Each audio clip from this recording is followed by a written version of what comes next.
Hey, this is Steve with Real-Time Music Solutions, and today I'd like to discuss the keyboard window in Sinfonia 3. Though Sinfonia can be controlled with a standard QWERTY keyboard, the most musical way to control it is via a MIDI keyboard. These days, most MIDI keyboards are very affordable and typically plug directly into the computer with a standard USB cable. When you have your MIDI keyboard plugged into the computer and powered on, you'll want to enter Edit Mode, click the keyboard tray, and interact with the top drop-down in the keyboard inspector. This box will most likely be displaying MIDI off, meaning no MIDI keyboard has been assigned at this time. Select the drop-down box and you'll see a list of devices sensed by Sinfonia. I'm going to select my AKM320. Before we go over the default layout of keyboard functions, I want to point out that you can use any size keyboard with Sinfonia. I myself have a 25 key model in front of me, but there's no reason you can't use a full 88 key if you have the space. Keep in mind that depending on how many keys your MIDI keyboard has, you may need to transpose the keyboard up or down to trigger the functions. Here you can see that we've labeled each C key going from the bottom, C0, all the way to the top, C7. Now let's take a look at the default layout of our keyboard. Some of the keys are labeled with icons, but what do they do? The keys marked with the finger are the tap keys. Just like the space bar of your typing keyboard, you can use these keys to tap the specified rhythm in the rhythm window to move the music forward at your own pace. Next, we have these two up and down arrow keys. You can use these at any time to adjust the tempo very slightly, faster or slower. Here, the metronome symbol indicates the ah tempo key. Let's say you hopped in and started tapping, and then you hit the play key to go back to autoplay mode. If you hit the ah tempo key, you'll revert to the underlying written tempo. Here, we have the create vamp key. This allows you to create on-the-fly emergency vamps if something goes wrong during performance. Tap once to vamp the current measure infinitely. Tap multiple times to vamp multiple measures.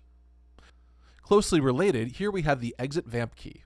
If you're inside of a pre-written vamp or an emergency vamp and you hit this button, you're telling Sinfonia this is the last lap. And when Sinfonia plays through the end of the current vamp, it will move on with the rest of the song. This flame symbol designates a hotkey, which can be used to trigger many different kinds of events. Check out our hotkey video for a deep dive. Here we have the cutoff button, which is very useful if you're at a pause and would like to end any sustaining notes. These keys represent the standard functions in the transport window: stop, play, pause, forward a measure, back a measure, and next song. Here we have a way to enable cruise mode. More on that in our basic controls method video.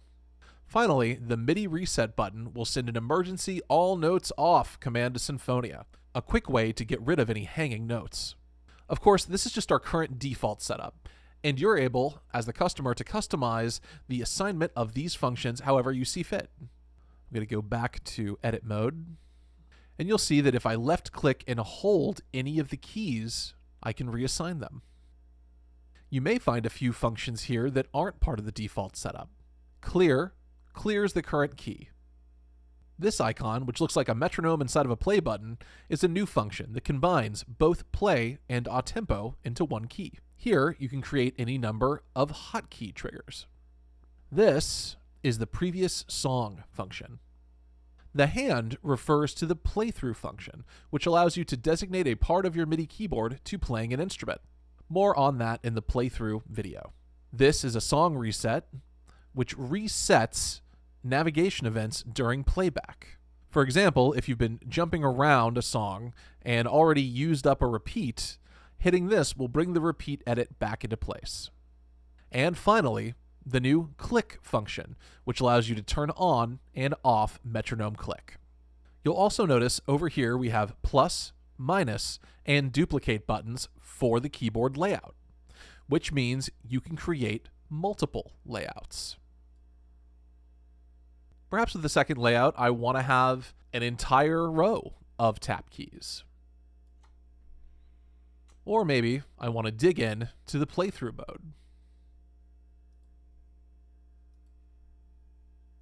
Regardless, something unique about Sinfonia 3 is that while you can manually click between these to switch between the layouts, you can also drag them directly into the timeline. At the beginning of the song, we're using the default layout.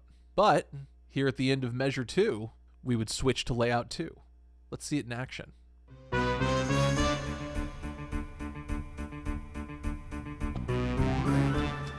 Very helpful if mid-song you wanted to perhaps take a solo. As we've said in past videos, customization is key in Sinfonia 3. We want our customers to control the software in any way that is most comfortable for them. This has been Steve Wood with Real Time Music Solutions. Thanks for watching.